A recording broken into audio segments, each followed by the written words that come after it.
Hi friends, welcome back to my channel. എല്ലാവർക്കും നമസ്കാരം. പുതിയൊരു വീഡിയോയിൽ സ്വാഗതം. ആദ്യം തന്നെ പറയാം, ഈ വീഡിയോ നിങ്ങൾക്ക് എല്ലാവർക്കും അറിയുന്ന ഒരു എന്റർടൈൻമെന്റ് ക്രീ എന്ന് പറഞ്ഞ ചാനൽ എല്ലാവരും കാണുന്നുണ്ടായിരിക്കും. ആ ചാനലിൽ വന്ന ഒരു വീഡിയോന്റെ ബേസ് ചെയ്തിട്ടാണ് ഞാൻ ആദ്യം തന്നെ പറയണത്.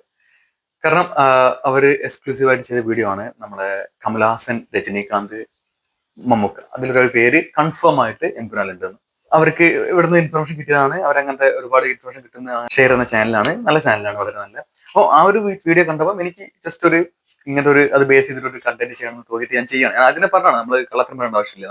നമുക്ക് വേണമെങ്കിൽ ഇപ്പൊ നമുക്ക് ഇവിടുന്ന് അറിഞ്ഞ ന്യൂസ് പോലെ വീഡിയോ ചെയ്യാം. പക്ഷെ അതിന്റെ ആവശ്യമുണ്ടെന്ന് എനിക്ക് തോന്നുന്നില്ല. കാരണം അതുകൊണ്ട് തന്നെ ഞാൻ ഈ ചെയ്യുന്ന വീഡിയോ ഒരിക്കലും സ്പോയിലർ ആവാൻ തോന്നുന്നില്ല. കാരണം ഞാൻ ഇപ്പോഴും എന്റെ അഭിപ്രായം പറയുന്നത് പല കുറെ ഡീകോഡ് ചെയ്തിട്ടും കുറെ ട്രെയിലർ കണ്ടിട്ടും എല്ലാ ഇൻഫർമേഷൻ കൂടി കളക്ട് ചെയ്തിട്ട് ഭയങ്കരമായിട്ട് അനലൈസ് ചെയ്തിട്ട് നമുക്ക് തോന്നിയ കാര്യങ്ങൾ എപ്പോഴും എന്റെ വീഡിയോ പറയാല്. അതുപോലെ തന്നെ ഈ വീഡിയോയിലും.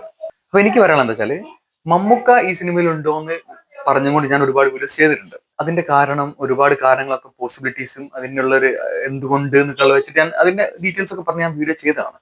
കാരണം ആസ് എ മോഹൻലാൽ ഫാൻ, നമ്മളെ ലാലേട്ടന്റെ ഷോൾഡറിൽ തന്നെ ഇങ്ങനത്തെ ഒരു സിനിമ വരണം, അത് നമ്മൾ അങ്ങനെയൊക്കെ ആഗ്രഹിക്കുന്ന ആൾ തന്നെയാണ്. പക്ഷെ അതിന്റെ ബിസിനസ് പോസിബിലിറ്റി അല്ലെങ്കിൽ മൂന്നാം ഭാഗം വരുമ്പോഴുള്ള ആ ഒരു വലിപ്പം വെച്ച് കണക്ക് കൂട്ടിയിട്ടാണ് മമ്മൂക്ക അല്ലെങ്കിൽ ഇന്ത്യയിലെ ഒരു സൂപ്പർ സ്റ്റാർ ഈ സിനിമയിൽ ഒരാളും കൂടി വേണം എന്ന് എനിക്ക് തോന്നിയ കാര്യം. കാരണം നമ്മൾ ആ ഒരു റീച്ചിലേക്ക് പോകാനും അത് നമുക്ക്, കാരണം ഒരു ബിസിനസ്സും സ്റ്റാർ വാല്യൂ ഒക്കെ നമ്മൾ അങ്ങനെ കണക്കൂട്ടുമ്പോൾ നമുക്ക് അങ്ങനെ പറയുന്നതിന് കുഴപ്പമില്ല, അങ്ങനെ ആഗ്രഹിക്കുന്നതിന് കുഴപ്പമില്ല.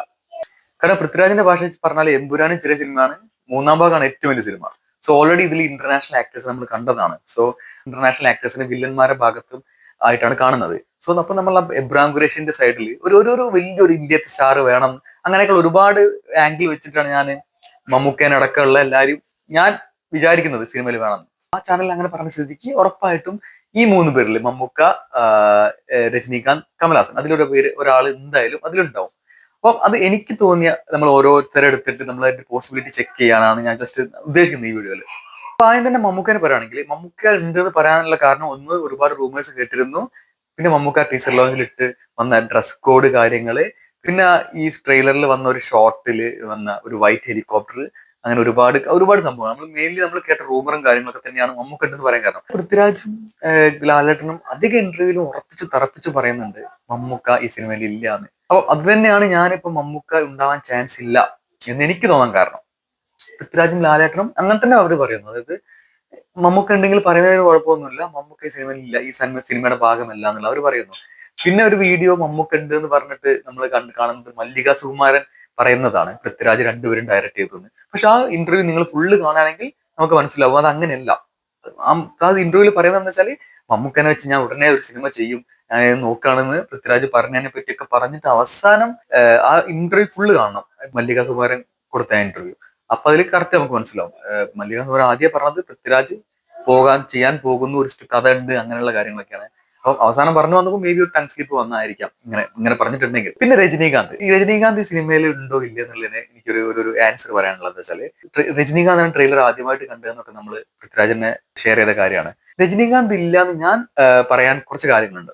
ഒന്ന്, ഇപ്പം ഇന്നലെ കണ്ടൊരു ഇന്റർവ്യൂവിൽ പൃഥ്വിരാജ് പറഞ്ഞു, രജനീകാന്ത് ആ ട്രെയിലർ രജനീകാന്ത് കാണാൻ മാത്രമല്ല, രജനീകാന്ത് ട്വീറ്റ് ചെയ്തിട്ടുണ്ട്. അപ്പൊ അത് ട്വീറ്റ് ചെയ്യാൻ പൃഥ്വിരാജിനെ വിളിച്ചു. അതായത് സൗന്ദര്യ രജനീകാന്ത് പൃഥ്വിരാജിനെ വിളിച്ചു, എന്നിട്ട് അതിന്റെ ലിങ്ക് ചോദിച്ചു, ഷെയർ ചെയ്തതാണ് ആ വീഡിയോ എന്ന് പൃഥ്വിരാജ് ഒരു ഇന്റർവ്യൂവിൽ പറഞ്ഞ്. നിങ്ങൾ ആലോചിച്ചു, നമ്മളെ ലോജിക്ക് വെച്ചിട്ടാണ് നമ്മൾ ഓരോ കാര്യങ്ങൾ നമ്മൾ ഗസ് ചെയ്യുന്നത്, നമ്മൾ പ്രിഡിക്ട് ചെയ്യുന്നത്. സോ അങ്ങനെ തോന്നിക്കാരം രജനീകാന്ത് എന്ന് പറഞ്ഞ ആക്ടർ സിനിമയിൽ ഉണ്ടെങ്കിൽ ഒരിക്കലും ഈ ഒരു കോൺവെർസേഷന്റെ ആവശ്യം അവിടെ ഇല്ല.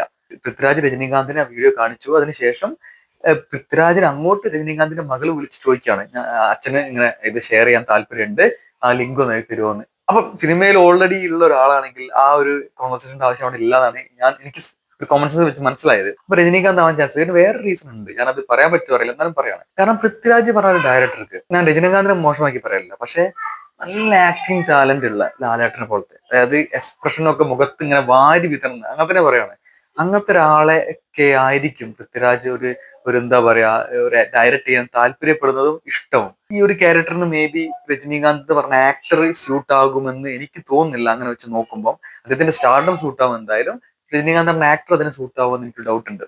സോ അതാണ് എന്റെ രണ്ട് റീസൺ. ബാക്കി നിൽക്കുന്ന ഒരാൾ കമലഹാസനാണ്. എനിക്ക് ഹൈ പ്രോബബിലിറ്റി എനിക്ക് തോന്നുന്നത് കമലഹാസനാവാനാണ്. ഞാൻ നേരത്തെ ഒന്നുകൂടി പറയുകയാണെങ്കിൽ എനിക്കിത് ആരും ഒന്ന് പറഞ്ഞതല്ല, ഞാൻ എന്റെ പ്രഡിക്ഷൻ പറയാണ്. സോ അതുകൊണ്ട് ഇതൊരു സ്പോയിലർ ആവുന്നില്ല, ഒന്നും ആവില്ല എന്നാണ് എന്റെ വിശ്വാസം. ഇത് കമലഹാസനാവാൻ ചാൻസ് ഒന്ന് ഞാൻ നേരത്തെ പറഞ്ഞ അവര് പറഞ്ഞ 3 ലിസ്റ്റില് ബാക്കിയുള്ള ആൾ കമലഹാസനാണ്. മാത്രമല്ല പൃഥ്വിരാജ് ഹ്യൂജ് ഫാനാണ് കമലഹാസന്റെ. പൃഥ്വിരാജ് കമലഹാസന്റെ ഭയങ്കര ഫാനാണ്. മാത്രമല്ല ഒരു ലാലേട്ടന്റെ കൂടെ അതേപോലെ അഭിനയത്തിലും കൂടി സാധ്യതയുള്ള ഒരു നടൻ, അഭിനയം കൊണ്ട് പോലും ഭയങ്കരമായിട്ട് ആ ലെവലിൽ നിൽക്കാൻ പറ്റിയൊരു നടൻ, അതും കൂടി ഒക്കെ കണക്കൂട്ടിയിട്ട് ഈ ഒരു കണക്കൂട്ടലിലാണ് ഞാൻ കമലഹാസൻ ആയിരിക്കാമെന്ന് ഞാൻ പറയുന്നു കേട്ടോ. പിന്നെ മാത്രമല്ല ലാലേട്ടന് മുകളിൽ ഒരു ആക്ടർ, ലാലേട്ടന് മുകളിൽ ഒരു ക്യാരക്ടർ എമ്പുരാൻ എന്ന് പറഞ്ഞ സിനിമയിൽ വരാൻ ചാൻസ് ഉണ്ടോ എനിക്കറിയില്ല. ആസ് എ മോഹൻലാൽ ഫാൻ ഒരു പേഴ്സണലി എനിക്ക് അതിലൊരു താല്പര്യമില്ല. എനിക്ക് തോന്നുന്നില്ല ആർക്കും താല്പര്യം ഉണ്ടാവും, ഒരു മോഹൻലാൽ ഫാനിനും താല്പര്യം ഉണ്ടോ എന്ന് എനിക്ക് തോന്നുന്നില്ല. അതായത് ലാലേട്ടന് മുകളിൽ നിൽക്കുന്ന ഒരു ക്യാരക്ടർ, ലാലേട്ടന്റെ മുകളിൽ നിൽക്കുന്ന ഒരാളായിട്ട് ഒരു ക്യാരക്ടർ തീരെ അങ്ങനെ വിശ്വസിക്കുന്നില്ല അങ്ങനെ ഒരു സംഭവം ഉണ്ടാവുന്നത്. അങ്ങനെ ഉണ്ടാവരുതെന്നാണ് എനിക്ക് എന്റെ ആഗ്രഹം. കാരണം ലാലേട്ടന്റെ സിനിമയാണ് ലൂസിഫർ, അതിന്റെ രണ്ടാമത് എമ്പുരാനും എല്ലാം. സോ ലാലേട്ടൻ മുകളിൽ ഒരാൾ ഇനി വരികയാണെങ്കിൽ അതിന് ചാൻസ് വളരെ കുറവാണ്. അങ്ങനെ ചെയ്യുമെന്ന് എനിക്കറിയില്ല. പൃഥ്വിരാജ് എല്ലാം ചിന്തിക്കണമല്ലോ, നമ്മളെ ഫാന്റെ ആംഗിളിൽ കൂടെ പെർസ്പെക്റ്റീവിൽ കൂടെ ചിന്തിച്ചിട്ടൊക്കെ പൃഥ്വിരാജ് ഒരു സിനിമ ഡിസൈൻ ചെയ്യാം. സോ ഞാൻ എന്റെ മുമ്പത്തെ വീഡിയോയിൽ പറഞ്ഞ പോലെ ഈ എമ്പുരാനിലെ 2 എ അതിൽ ഒരു എ മേ ബി വേറൊരു ക്യാരക്ടർ ആവാം. അങ്ങനെയാണെങ്കിൽ ഒരേ ബലത്തിലുള്ള ഒരേ തരത്തിലുള്ള എബ്രാം ഖുറേഷിയുടെ കൂടെ നിൽക്കുന്ന വേറൊരു ക്യാരക്ടർ ആയിട്ട് മേ ബി കമലഹാസനെ നമ്മൾക്ക് കാണാം. അല്ലെങ്കിൽ ഈ 3 പേരിൽ ഒരാളെ കാണാം എന്നാണ് ഞാൻ പ്രതീക്ഷിക്കുന്നത്. ലാലേട്ടന്റെ മുകളിൽ ഒരാളെ കാണാൻ ഞാൻ പ്രതീക്ഷിക്കുന്നില്ല, ഞാൻ ആഗ്രഹിക്കുന്നില്ല. സോ ഈ വീഡിയോയിൽ അല്ലെങ്കിൽ ഇതിൽ നിങ്ങൾക്ക് എന്താണ് നിങ്ങളുടെ അഭിപ്രായം കമന്റ് ആയിട്ട് അറിയിക്കുക. അടുത്ത വീഡിയോ വീണ്ടും കാണാം. ബൈ.